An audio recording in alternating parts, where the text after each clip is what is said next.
오늘 우리에게 주시는 주님의 말씀은 전도서 8장 1절에서 6절까지의 말씀입니다.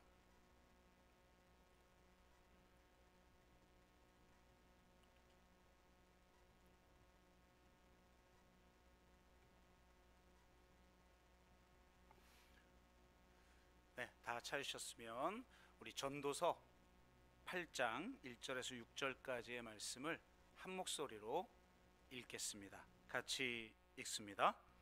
누가 지혜자와 같으며 누가 사물의 이치를 아는 자이냐? 사람의 지혜는 그의 얼굴에 광채가 나게 하나니 그의 얼굴에 사나운 것이 변하느니라. 내가 권하노라, 왕의 명령을 지키라. 이미 하나님을 가리켜 맹세하였음이니라. 왕 앞에서 물러가기를 급하게 하지 말며 악한 것을 일삼지 말라. 왕은 자기가 하고자 하는 것을 다 행함이니라. 왕의 말은 권능이 있나니 누가 그에게 이르기를 왕께서 무엇을 하시나이까 할 수 있으랴. 명령을 지키는 자는 불행을 알지 못하리라. 지혜자의 마음은 때와 판단을 분별하나니 무슨 일에든지 때와 판단이 있으므로 사람에게 임하는 화가 심함이니라. 아멘.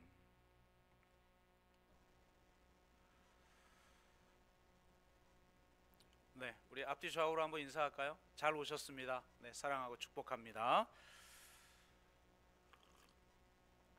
네, 온라인으로 예배를 드리시는 분들은 가족끼리도 한번 손을 꼭 좀 잡아주시고 우리 함께 말씀을 나누도록 하겠습니다. 오늘 본문은 주제가 왕입니다. 근데 우리는 왕을 한 번도 본 적도 없고 또 우리는 민주사회에 살고 있는데 역사적으로 민주주의라는 것은 왕의 목을 치고 세운 체제이기 때문에 현대를 사는 우리에게는 너무나 생소한 그런 주제처럼 보입니다. 그래서 이 왕에 대한 내용을 우리가 함께 나눈다는 것이 우리에게 지금 무슨 유익이 있을까라는 그런 의구심도 들지만 이 문제야말로 현대를 살고 있는 우리에게 근본적인 좀 도전을 주고 있는 주제가 아닐까 하는 생각을 해보게 되었습니다. 왜 그런지에 대해서 함께 나누는 과정을 통해서 진정한 왕이신 예수 그리스도를 섬기고 그를 따른다는 것이 무엇인지 그 의미를 다시 한번 되새겨 보는 시간 되기를 주의 이름으로 축복합니다. 네, 하여튼 전도서 만만치 않은데 전반부는 한 장에 한 2번 정도의 설교를 했었는데요. 후반부는 그냥 한 장에 한 번 정도 이렇게 설교하는 것으로 좀 빨리 지나가도록 하겠습니다. 전반기에는 방학 전에는 좀 끝내는 그런 방향으로 해보겠습니다. 왕이라는 게 뭘까? 이렇게 생각해 볼 수 있을 것 같아요. 정치의 본질이 무엇인가에 대한 정의를 가능하게 해주는 존재. 왜 이렇게 말씀을 드리냐면요, 현대 정치학에서 가장 중요한 사람을 꼽으라고 하면 대체로 칼 슈미트라고 하는 사람을 꼽습니다. 카톨릭 보수주의를 법학에 적용한 독일의 법학자인데요, 나치 정권에 들어가기도 했으나 후에 좌천되는데요, 그의 가장 유명한 책은 정치신학이라는 책입니다. 제목에서 알 수 있듯이 정치라는 것은 결국 세속화된 신학이다, 이런 의미죠. 사실은 정치를 알려면 신학을 알아야 되고 우리가 어떤 신학을 가지고 있느냐만 봐도 그 사람의 정치적 입장이 무엇인지를 알아맞힐 수가 있을 정도로 정치와 신학은 서로 연관을 갖고 있어요. 이 책에서 가장 유명한 구절은 이것입니다. 주권자란 예외 상태를 결정하는 자이다. 이거 엄청난 이야기죠. 그러니까 통치와 권력의 본질을 드러내는 말인데요. 주권자는 법에 갇히는 자가 아니라 법을 넘어서는 힘, 즉 예외 상태를 만들 수 있는 힘을 가진 자라는 거예요. 그는 이렇게 말합니다. 법학에서 예외 상태는 신학에서 기적과 유사한 의미를 가진다. 여러분이 이 성경을 아는 사람들, 내가 성경을 믿는 믿음이 있는 사람이다 아니다를 판별할 때 굉장히 중요한 기준 중에 하나가 기적을 믿냐 안 믿냐 이런 거잖아요. 하나님은 자연 법칙에 갇혀 있는 분이 아니기 때문에 기적을 행할 수 있는데, 주권자란 이렇게 예외 상태를 결정하는 자라는 겁니다. 이거 이제 가장 뜨거운 현대 정치학의 가장 뜨거운 이슈를 제기한 사람인데요.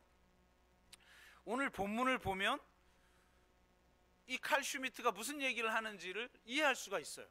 자, 보십시오. 왕을 왕이라고 부를 수 있는 본질이 무엇일까? 자, 3절 후반부 한번 읽어보겠습니다. 왕은 자기가 하고자 하는 것을 다 행함이니라. 그러니까 왕이라는 건 뭐냐면 자기가 행하고 싶은 걸 다 행할 수 있는 힘을 가진 자라는 거예요. 하고 싶은데 할 수 없다. 그게 무슨 왕이에요? 그건 진정한 권력자가 아닌 거죠. 자기가 하고자 하는 바가 법에 저촉된다 할지라도 그 법에 구속되지 않는 힘을 가진 자가 주권자인 겁니다. 그런 힘이 없으면 주권자가 아니죠. 무늬만 주권자이고 실상은 요즘 봉담에서 가장 핫한 말, 봉다리 핫바지죠.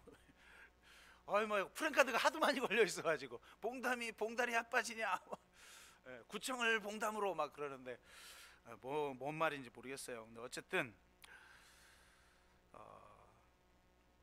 그의 말이 그 사람이 권력을 가지고 있느냐 아니냐를 알 수 있는 가장 중요한 포인트가 뭐예요? 그 사람의 말에 권능이 있느냐 이거죠. 권위가 있느냐 이거죠. 그러니까 그의 말에 토를 달지 않는다면 그의 말에 권위가 있는 거죠. 부모님도 마찬가지잖아요. 뭐 좀 해라 그러면은 아빠가 지금 아빠는 손이 없어 봐라 이러면 벌써 이제 권위 그건 끝난 거죠. 4절 왕의 말은 권능이 있나니 누가 그에게 이르기를 왕께서 무엇을 하시나이까 할 수 있으랴. 여러분 사극을 보면 신하들이 그러잖아요. 전하 통촉하여 주옵소서. 그러면은 힘없는 왕은 뭐라 그래요? 알았다. 그럼 니들 원하는 대로 해보자. 뭐 이러고 끝나는데 권력이 있는 왕은 뭐라 그럽니까? 무엄하다. 한마디면 끝나고 자기가 하고 싶은 대로 하죠. 그러니까 이런 힘을 가진 자 앞에서 지혜를 가진 자라면 어떻게 해야 되는가? 2절 내가 권하노라 왕의 명령을 지키라 이미 하나님을 가리켜 맹세하였음이니라. 이 구절을 어떻게 해석하든 뭐 여러 가지 해석이 가능한데 어쨌든 왕의 명령에는 신적 권위가 있다는 거죠. 그래서 그의 명령을 지키면 형통하고 그의 명령을 지키지 않으면 화가 있다는 거예요. 5절 명령을 지키는 자는 불행을 알지 못하리라 이렇게 말하고 있습니다.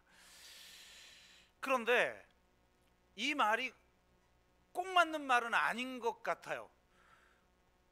5, 6절을 보니까 이렇게 말하고 있어요. 지혜자의 마음은, 그러니까 요 앞까지는 잠언서 같은 지혜예요.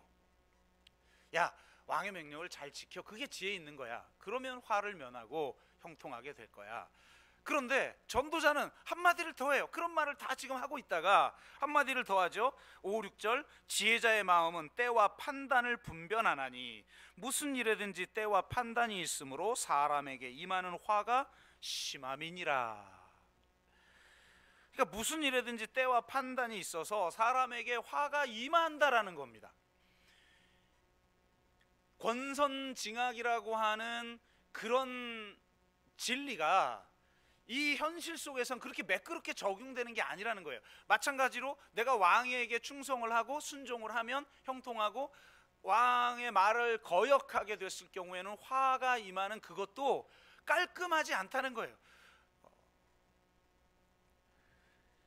만사에 다 때와 판단이라는 것이 존재하는데, 내가 왕의 명령을 잘 지켜도 화가 임할 수 있다는 것을 지혜자는 알아야 된다는 거예요. 여러분, 초한지라는 게 있죠.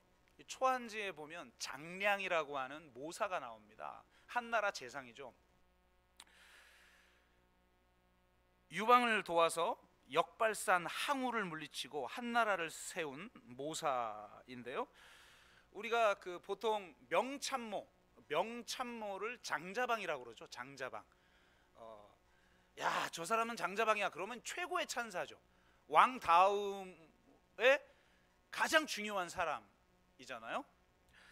뭐 요즘은 그래서 뭐 상산사후도 막 나오고 막 그러는데, 이게 다 이 장량하고 관계된 이야기잖아요. 그 정도로 유명한 사람이에요, 이 장량. 장량과 함께 유방을 도왔던 사람은 배수진을 치고 소수로 다수를 이긴 그 명장 한신이죠.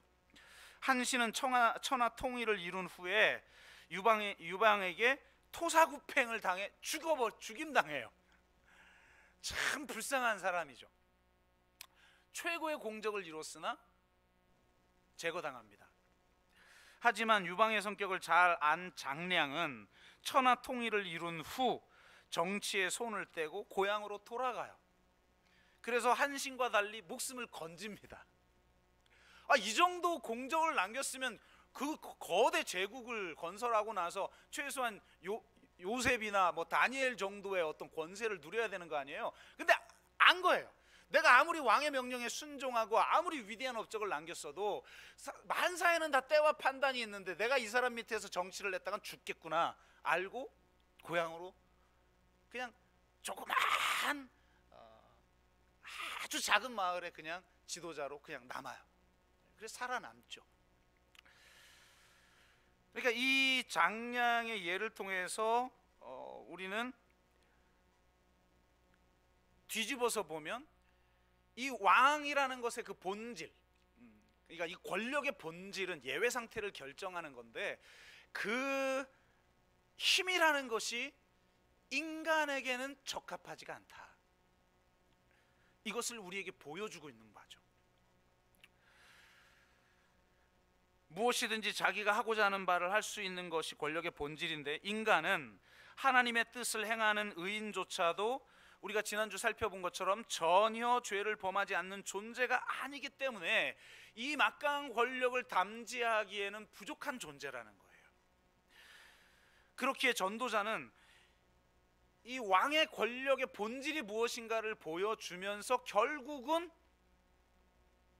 왕의 명령에 순종하는 사람들조차도 화를 당할 수 있게 만드는 그런 존재임을, 결국 인간왕은 실패할 수밖에 없음을 보여주면서 궁극적으로는 이런 이 권력의 그 본질을 행사할 수 있는 유일한 존재는 하나님밖에 없다는 거예요. 참 왕이신 하나님만이 우리의 왕이라는 거예요. 실제로 성경은 전도자가 묘사하는 이 왕의 권력이 하나님이 가지신 주권적 행위임을 선포하고 있어요. 아까 3절 후반부 왕은 자기가 하고자 하는 것을 다 행함이니라 라고 하는 구절은 이사야서 46장 10절을 연상하게 합니다. 이스라엘을 회복하고자 하는 하나님의 그 절대 주권에 대해서 선포하는 구절인데요, 이렇게 되어 있어요. 나는 내가 하고자 하는 것은 반드시 이루리라 하였느니라. 그러니까 하나님이 이스라엘을 회복하기로 하셨다면 하신다는 거예요. 4절, 아까 전도서 8장 4절, 왕의 말은 권능이 있나니 누가 그에게 이르기를 왕께서 무엇을 하시나이까 할 수 있으랴. 이 말은 절대 주권을 가진 자의 말에 대해 무엇을 하시느냐라고 토를 달 수 없다는 말씀인데, 토기장이의 비유에 나오죠. 이사야서 45장 9절, 진흙이 토기장이에게 당신은 무엇을 하십니까? 당신은 무엇을 만들고 계십니까? 라고 할 수 있겠느냐? 그럴 수 없다는 거죠. 창조주 하나님이 예루살렘 성을 회복하고 사로잡힌 백성을 값없이 놓아준다 할지라도 진흙이 토기장이에게 뭐라 할 수 없는 것처럼 누구도 토를 달 수 없다는 거예요. 그런 절대적 주권을 가지신 왕이 바로 하나님이라는 거예요. 그러니까 지금 이 전도자의 말은 결국은 참 왕이신 하나님, 그 하나님을 지시하고 있다는 겁니다. 결국 전도자가 하고 싶은 말은 하나님만이 참 왕이시라는 선언이에요. 전도자가 선포하는 복음은 왕의 복음인 것입니다. 왕의 복음은 굉장히 중요하죠. 제가 그런 말씀 10년 동안 많이 말씀을 드렸어요. 한국교회가 선포하는 복음은 너무 성경에서 말하는 복음을 축소시켜버린 복음이다. 그저 개인의 영혼 구원을 이야기하고 개인의 죄의 용서를 이야기하는 매우 사적 차원의 진리만을 우리에게 선포하는 그런 복음이다. 이게 바뀌지 않으면 안 된다.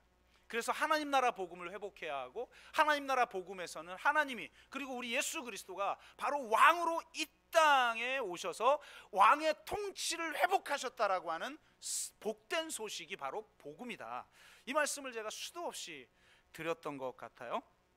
그런데 바로 이 전도자는 이 왕의 복음을 지금 이야기하고 있는 거예요.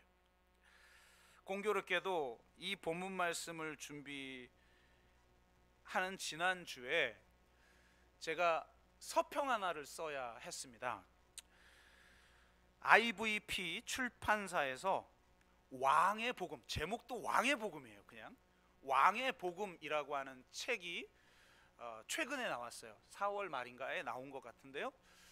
이 목회와 신학이라고 하는, 한국에서는 뭐 가장 빛과 소금처럼 가장 유명한 잡지죠.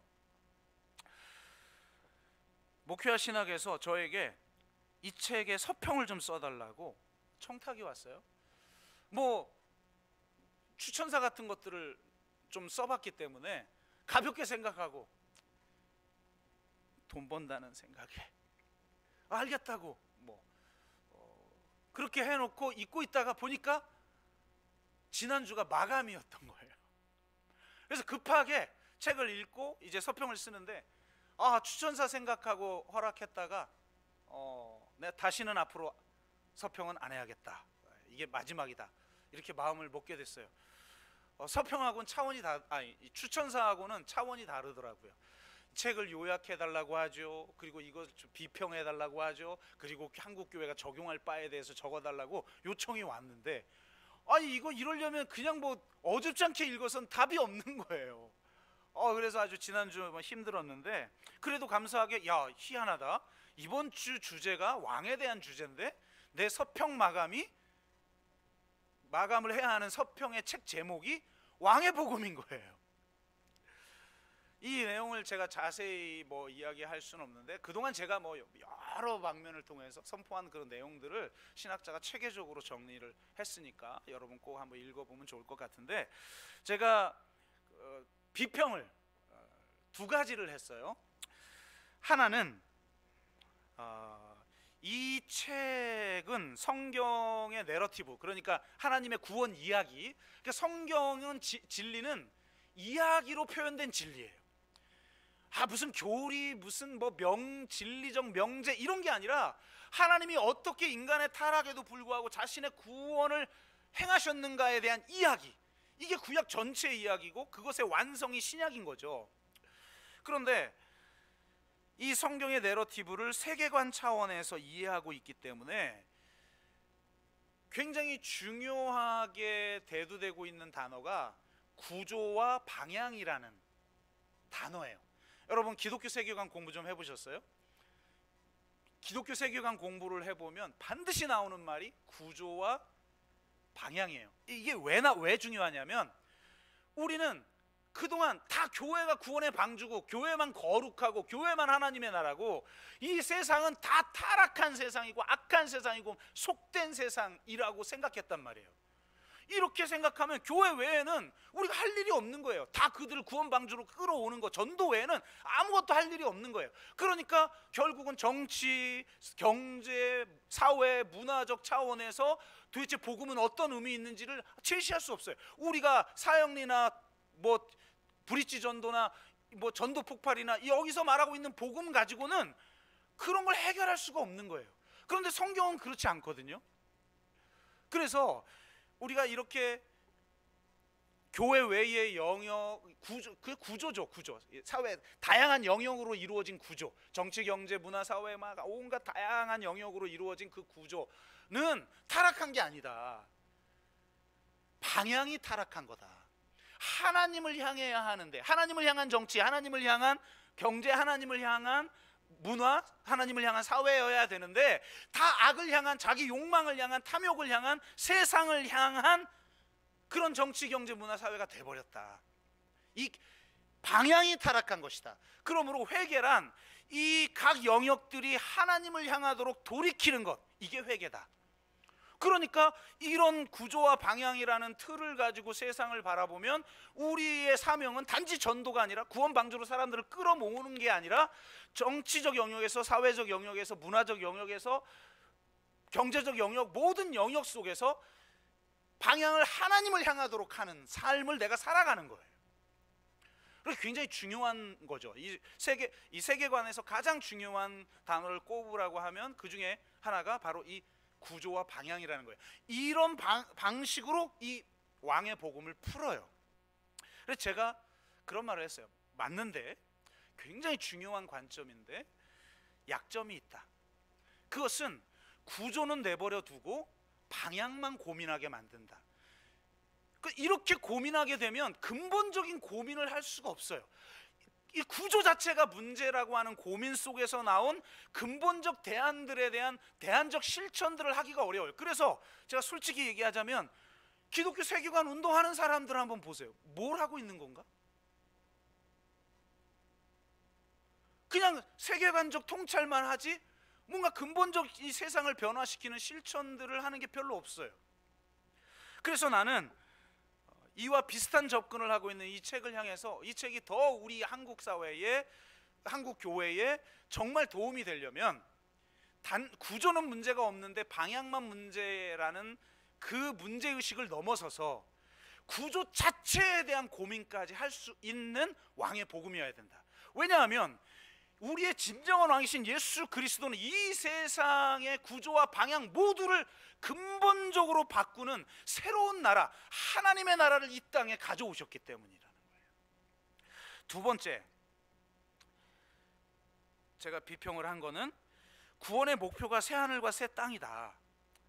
그래서 창조에서 시작해서 새 창조로 끝나는 하나님의 구원 이야기의 핵심에 왕이신 하나님, 왕으로 오신 예수 그리스도가 있다라는 걸 이야기하지만, 이 선교의 목표가 일반적으로 국내 전도나 해외 전도에 머물진 않아요. 이 사람이 제시하는 것은 정치를 어떻게 할 것이, 정치적 영역에서의 선교, 그 다음에 경제적 영역에서의, 사회적 영역에서의 선교, 이런 식으로 한 4개의 영역을 나눠서 우리에게 제시해줘요.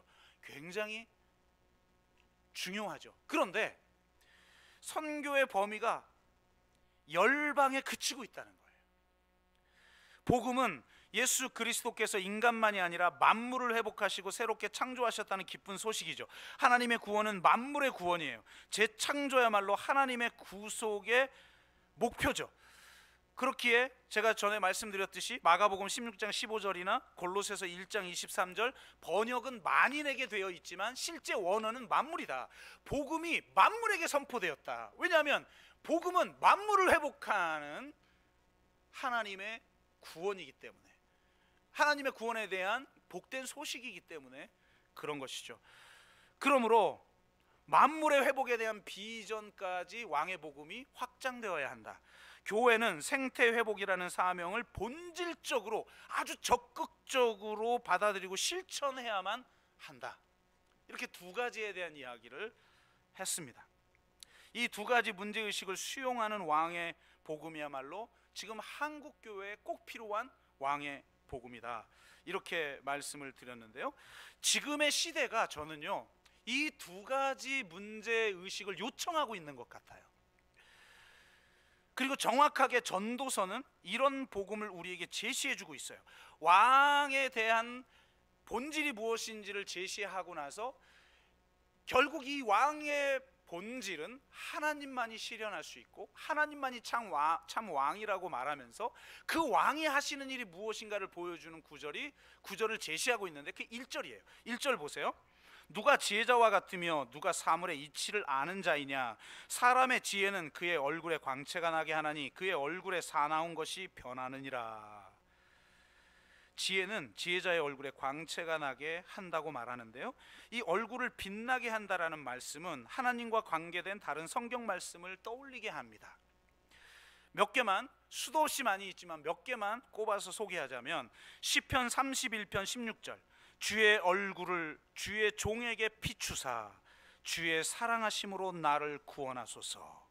시편 67편 1절, 하나님은 우리에게 은혜를 베푸사 복을 주시고 그의 얼굴빛을 우리에게 비추사.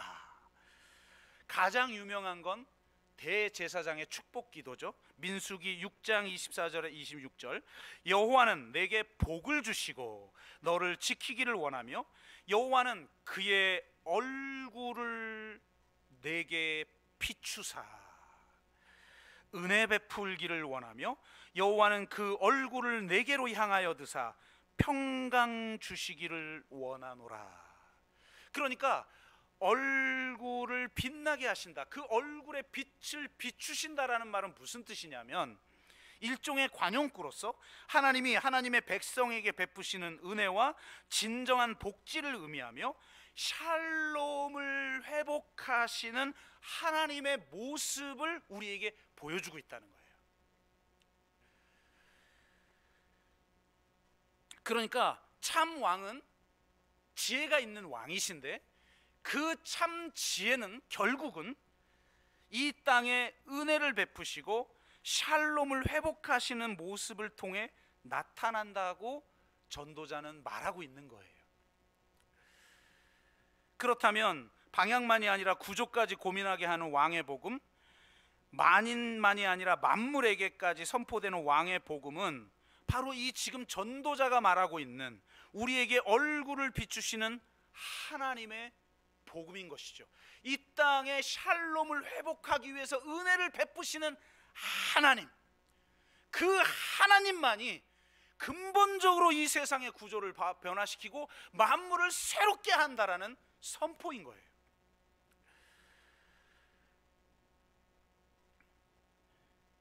놀랍게 성경에서 말하고 있는 이 왕은 샬롬을 회복하기 위해서 세상 왕과 같지 않은 길을 걸으십니다. 세상의 왕은 높아지려 하고 권력과 부를 추구해요. 여러분, 예외 상태를 가능하게 하려면 나에게 있어야 되는, 권력자에게 있어야 되는 두 가지가 있어요. 반드시 있어야 되는 것, 권력과 부죠. 이 두 가지가 없으면 사람을 부릴 수가 없죠. 하지만 우리의 진정한 왕이신 예수님은 낮아져서 섬기는 왕이시고 우리와 세상을 위해 자신의 생명까지 내어주시는 왕이라는 거예요. 하고자 하는 말을 할 수 있는 권능을 가지신 왕이지만 그 모든 권리를 포기하시고 오직 사랑하고자 하는 자와 사랑하고자 하는 모든 만물을 온전히 사랑하는 권능으로 자신의 주권을 행사하시는 분이라는 거예요. 도무지 사랑할 수 없는 자까지도 사랑해 버리시는 분이시라는 거예요. 권력의 권능이 아닌 사랑의 권능으로 이 세상과 온 우주를 회복하여 샬롬을 이루시는 진정한 은혜를 베푸시는 왕, 그분이 예수 그리스도라는 거예요. 그래서 저는 이렇게 표현을 했어요. 말씀을 준비하면서, 여러분, 권력자, 주권자란 뭐라고요? 예외 상태를 결정하는 자다. 법에 저촉되지 않고 법을 초월해서 예외 상태를 내가 결정하는 자. 그러니까 권력을 가지면 계엄령 같은 것도 선포해 버리잖아요. 예외 상태를 결정하는 자인데 우리 하나님의 주권은 자기가 하고 싶은 대로 마음껏 하는 그런 권능을 넘어서서 사랑하고자 하는 바를 온전히 사랑하는 권능으로 나타난다는 거예요. 그래서 사랑의 예외 상태를 만드는 능력을 통해서 샬롬을 회복한다는 거예요. 안식일을 어겨버립니다. 정결법을 어겨버립니다. 경계선을 넘어 율법에 의하면 죄인인 사람들의 친구가 되어버립니다. 이게 사랑의 예외 상태를 만드는 하나님의 권능, 사랑의 권능, 십자가의 권능, 우리를 구원하는 능력, 이 세상의 샬롬을 근본적으로 회복하는 능력인 줄로 믿습니다. 그 능력을 우리에게 주시고자 이 땅에 하나님의 아들 예수 그리스도가 오셨다라는 것을 경험한 사람들이 우리 그리스도인인 줄로 믿습니다. 그러니까 진짜 복음을 경험한 사람은 방향만이 아니라 구조적인 문제까지 새롭게 하시고 만물까지 회복하신 하나님의 그 구원의 능력을 경험한 사람들이다. 그러므로 우리는 이 세상과는 전혀 다른 비전, 오직 예수 그리스도를 통해 우리에게 오는 바로 그 비전을 제시하는 거예요. 그럼 이 세상이 이건 정말 이 세상을 바꾸지 않고는 안 되겠구나라고 하는 그 사람들보다 더 근본적이고 더 원대한 비전을 교회가 제시해야 되는데, 지금은 가장 비상식적이고 가장 좁고 가장 탐욕스러운 그런 행태를 보이는 곳이 교회가 돼버렸어요. 세상 사람들이, 여러분 카톨릭 비판하는 거 봤습니까? 불교 비판하는 거 봤어요? 다 개신교 비판을 해요. 왜? 개신교가 영혼구원의 복음으로 세상과 담싸고 있다가 이제 자꾸 위기를 맞으니까 도리어 엉뚱한 공격을 세상을 향해 해대고 있단 말이에요. 그런데 그 공격들이라는 게 너무 시대에 뒤처지고, 심지어는 성경에서 이렇게 제시하고 있는 하나님의 샬롬, 이 세상에 빛을 비추어야 되는데 그 이 세상에 빛을 비춘다는 건 바로 이 하나님의 샬롬을 회복하는 것인데 그게 사라져 버렸단 말이에요. 여러분, 세상이 얼마나 많이 바뀌고 있는지 아십니까? 그동안 세상은 선진국이냐 중진국이냐 후진국이냐를 뭐로 결정했습니까? GDP로 결정했어요. GDP 1만 불이냐 2만 불이냐 3만 불이냐. 우리는 몇만 불이죠? 3만 불 됐죠? 아직 안 됐습니까? 어쨌든 2만 불은 넘었잖아요. 그러니까 우리가 선진국 G7에서 우리를 괜히 초대합니까? 아무나 초대해요? 그러면 선진국이 됐는데, 아니 근데 정말 문제는 뭐냐면 GDP가 올라가면 행복도가 높아져야 되는데 행복도는 더 떨어져요. 그럼 이게 뭐가 문제 아니냐? 행복도는 떨어지는데 그게 무슨 선진국이냐? 그래서 이거는 세상의 뭐라 그럴까요? 수준? 혹은 그걸 판단하는 이 지표 자체가 지금 문제가 아니냐. 우리도 오직 이거 높이려고 살아왔지 않습니까? 잘 살아보세, 잘 살아보세, 우리도 한번 잘 살아보. 이거 하나 그냥 붙들고 여기까지 달려온 거 아니에요? 근데 행복합니까? 요즘 청년들은 더 안 행복해요? 그럼 그들이 비판하는 586은 행복합니까? 다 안 행복해. 그러니까 이건 뭐같이 문제가 아니냐. 심지어는요, 이런 문제 제기가 우파에서 나와요. 여러분, 프랑스의 사르코지라고 알죠? 섭시코지인가? 죄송합니다. 사르코지가 대통령이잖아요. 프랑스 대통령. 2007년도에 중도 우파 정치 세력의 연합인 대중운동연합 후보로 나와서 사회당 후보를 누르고 23대 대통령이 됐어요. 중도 우파가 좌파를 이기고 대통령이 됐죠. 그런데 이 사르코지가 2007년에 당선돼서 2008년 2월에, 그러니까 거의 뭐 정권 초기죠. 2008년 2월에 한 일이 뭐냐? 야, GDP를 가지고는 진짜 선진국이냐 아니냐를 평가하기가 이제 어려워진 시대가 됐다.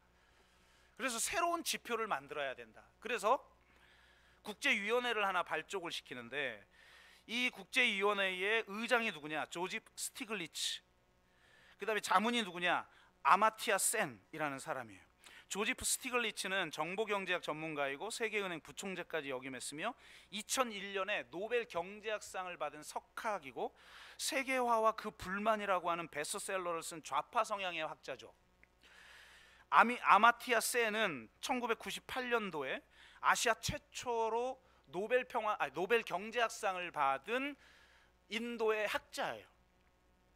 불평등과 빈곤 연구의 대가이자 후생 경제학의 거목이며 경제학계의 양심, 경제학계의 마더 테러사라고 불릴 정도로 굳이 분리하자면 좌파 성향의 학자예요. 그런데 중도 우파인 사르코지가 이들을 한 명은 의장을 세우고 한 명은 고문을 세워서 새로운 지표를 만드는 연구단체를 이끌어달라. 그래서 이 1년 반 동안 연구를 한 결과물을 이 프랑스 장관하고 함께 3명이서 책으로 냈는데, 그 책이 GDP는 끝났다라는 책이에요. 이 책에서 새로운 지표를 만드는 기준이 4가지였다라고 이야기를 합니다. 첫째는 생산이 아니라 소득을 중심으로 지표를 만들어야 된다. 생산은 점점 높아져요. GDP는 높아지는데 실질 임금과 소득은 변화가 없어요. 그러니까 이게 답이 없는 거죠. 두 번째, 삶의 질, 행복을 측정하는 방식에 집중해야 된다. 이 지표가 진짜 우리를 행복하게 하는 것은 무엇인가를 담아내야 된다. 셋째, 경제적 지속 가능성에 초점을 맞춰야 된다. 결국 환경 문제인 거죠. 기후 위기의 문제를 담아내지 않는 지표는 미래 시대를 만들어낼 수 있는 지표가 아니다. 그리고 이 3가지를 관통하는 공통 관심사는 정의로운 분배다. 이래서 이 1년 반 동안 지표를 만들고 연구 결과를 내는 자리에 사르코지가 나와서 연설을 합니다. 그러니까 세상이 어느 정도로 바뀌었는지를 우리가 인식을 해야 된다는 거예요. 중도 우파조차도 이 정도의 문제의식을 가지고 대안을 만들고 있는 세상에 우리는 살고 있다는 거예요. 그러면 좀 더 진보적으로 이야기를 해서 그럼 어떤 대안들을 이 세상에 만들 수 있을까? 기본적으로는 복지국가가 만들어져야죠. 기본적으로는 복지국가가 만들어져야 되지만 근본적인 어떤 고민들을 담아내는 대안들도 눈여겨봐야 되는데, 이 코로나 터지기 좀 전에 나온 책이 있어요. 다른 세상을 위한 7가지 대안. 그러니까 이런 대안들에 대한 개론서 정도의 역할을 하는데요. 제가 다 소개할 수는 없어요. 시간상 다 소개할 수는 없지만 제목만 이야기하자면 7가지는 이런 겁니다. 비비르 비엔, 그러니까 웰빙 사회죠. 우리식으로 말하면 웰빙 사회 같은 것을 아예 그 남미 국가에서 헌법에 이걸 넣어버렸어요. 엄청난 일이죠. 그런 운동들이 이제 벌어지는데, 어쨌든 그리고 비비르 비엔, 탈성장, 2번째가 탈성장, 3번째가 커먼즈, 4번째가 에코페미니즘, 5번째가 어머니 지구의 권리, 6번째가 탈세계화, 7번째가 상호 보완성이라는 거예요. 이 7가지의 대안이 지금 우후죽순 전 세계에 일어나고 있다는 것을 이야기하고 있어요. 자세한 내용은 말씀을 드리진 않겠지만 결국은 이 많은 대안들이 2가지, 아까 우리가 문제의식을 가진 그 2가지예요. 방향만이 아니라 구조까지도 고민할 수 있는, 전혀 다른 가치가 실현되는 새로운 구조, 새로운 체제, 새로운 세상을 만들기 위해서, 그것은 이 세상의 권력이 아니라 자신의 생명까지 내어주시는, 이 세상의 진정한 평화와 샬롬을 이루기 위해서 자신의 생명까지 내어주시는 그 사랑의 권능, 사랑의 예외 상태를 만들어낼 수 있는 그 사랑의 권능으로 이룬 세상, 그리고 만물의 회복까지를 담아내는 복음.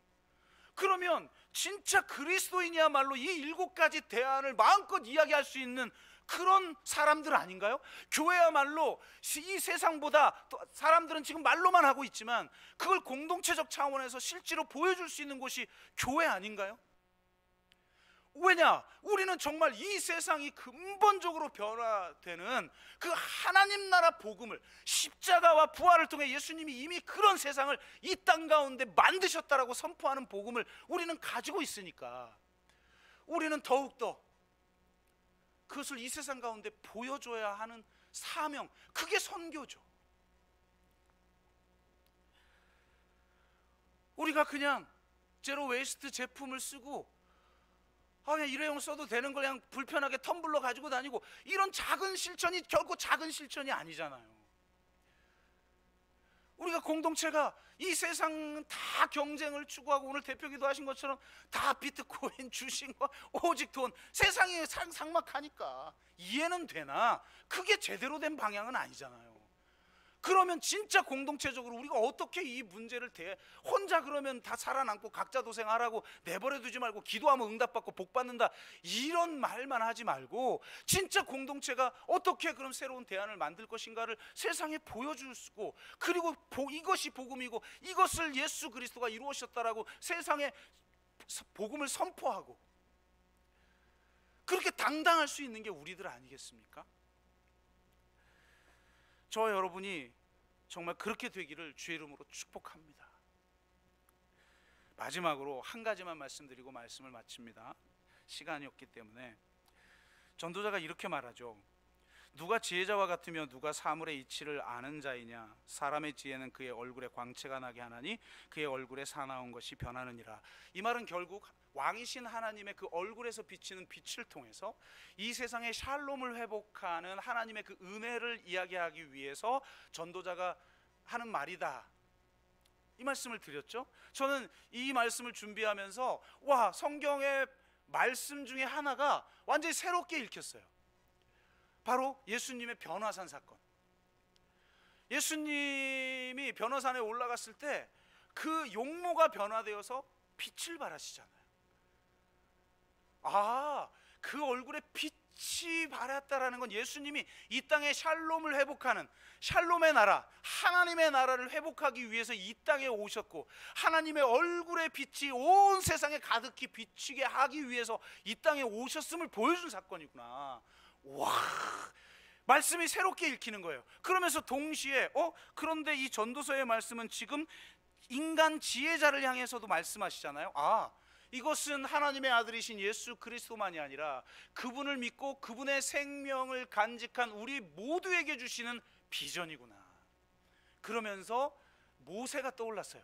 모세는 인간이잖아요. 그냥 인간에 불과한데 시내산에 올라가서 하나님의 말씀을 받고 내려오는데요, 양쪽에 돌판을 받고 내려오는 그의 얼굴이 어땠습니까? 광채가 났어요. 이거구나. 하나님의 지혜, 하나님의 사랑의 능력, 그것으로 말미암아 구원받아 결국 예수의 생명으로 우리가 완전히 새 사람이 되고 우리 안에 성령이 내주하여서 진정으로 예수 그리스도를 닮아가는 삶을 살도록 하신다면, 우리 공동체가 우리 개인의 삶에 반드시 있어야 되는 게 이거구나. 그 얼굴에 광채가 나게 하나니 그의 얼굴에 사나운 것이 편하느니라. 할렐루야. 우리 앞뒤 좌우 한번 보세요. 얼굴을 한번 봐세요. 어디 좀 광채가 납니까? 보십시오. 이렇게. 그 얼굴의 사나움이 좀 사라졌습니까? 우리 유명한 이야기가 있잖아요. 링컨이 내각을 구성하는데 어떤 사람이 모 부서에 추천을 받았어요. 그 추천서를 보는데 그 나온 그 사진 얼굴만 보고 나서 그 원서를 이렇게 치워버리는 거예요. 그러니까 평소 링컨의 성품을 잘 아는 참모들이 아니 당신도 얼굴을 봅니까? 이상한 거죠. 사람을 외모로 취하는 사람이 아닌데 당신도 얼굴을 봅니까? 그랬더니 했던 유명한 말이 있습니다. 링컨이 뭐죠?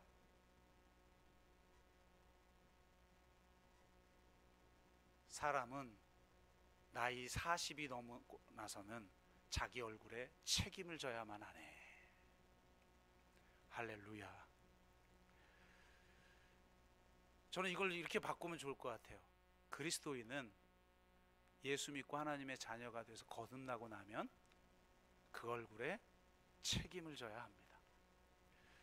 지혜자는 그의 얼굴에 광채가 나고 그의 얼굴에 사나움이 변합니다.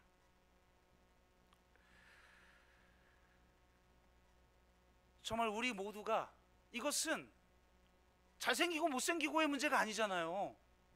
만약 이런 문제면 저는 가망이 없잖아요. 무슨 건강하고 병들고 이런 문제가 아니잖아요. 나이 들고 젊고 이런 문제가 아니잖아요. 나이 들면 건강 잃고, 저도 그렇고 요즘 제 아내도 그렇고 처음 그냥 막 이석증 걸리고 눈 나빠져 지금 잘 보지도 않고 여러분 얼굴도 두 개로 보이고 이런 문제가 아니잖아요. 어떤 나이 든 사람, 여러분 송명희 시인 보세요. 안 예쁘죠? 장애인이죠? 빛이 나잖아요. 그런데 마더 테레사를 보세요. 나이 들었는데 빛이 나잖아요. 교회가 오래됐고 상관없어요. 중요한 건 이 교회 공동체에 하나님의 얼굴이 나타나는가, 그 얼굴에 빛이 비춰지고 있는가, 진짜 이 세상에 진정한 샬롬을 회복하는 사명을 감당하고 있는가, 복음을 증거하고 있는가, 그리고 우리 각자 개인의 얼굴에 광채가 나고 있는가, 그 사나움이 사라졌는가. 정말 우리 가운데 별로 자신이 없는 저희가, 이 연사가, 우리 다 함께 정말 그런 사람, 그런 그리스도인이 한번 되어보자고 외칩니다. 아멘. 네. 오늘 한번 우리 앞뒤로 한번 얼굴 참 잘 보세요. 그리고 온라인으로 예배 드리는 분들 지금 가족하고 함께 있으면 서로 얼굴 잘 보세요. 그리고 다음 주에 한번 얼굴 다시 한번 봅시다. 그때는 얼굴에 광채가 나기를 주 이름으로 축복합니다. 네, 기도합시다.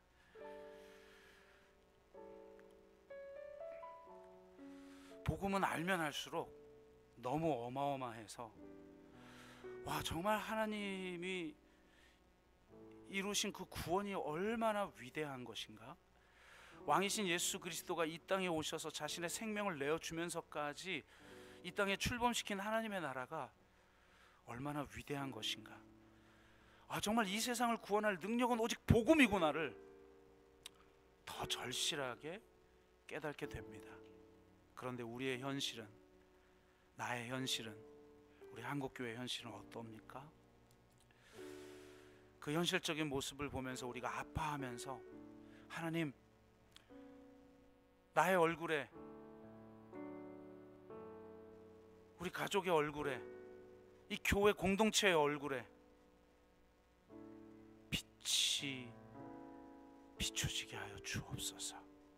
그 사나움이 사라지고 사랑의 예외 상태를 만들어내면서까지 그냥 사랑해버리시는, 사랑할 수 없는 자들도 사랑해버리는 그 사랑의 능력을 우리에게 부어 주시옵소서. 그래서 세상보다 더 앞선 저 7가지 대안들보다 더 앞선 대안들을 이 세상에 선포하며 실천하며 빛을 비출 수 있는 교회들이 되게 해달라고, 그렇게 우리 한번 같이 기도합시다. 함께 기도합니다. 하나님, 때로는 아파서 인상 쓰기도 합니다. 때로는 힘이 없어서 인상을 쓰기도 합니다. 때로는 삶이 너무 고통스러워서 인상을 쓰기도 합니다.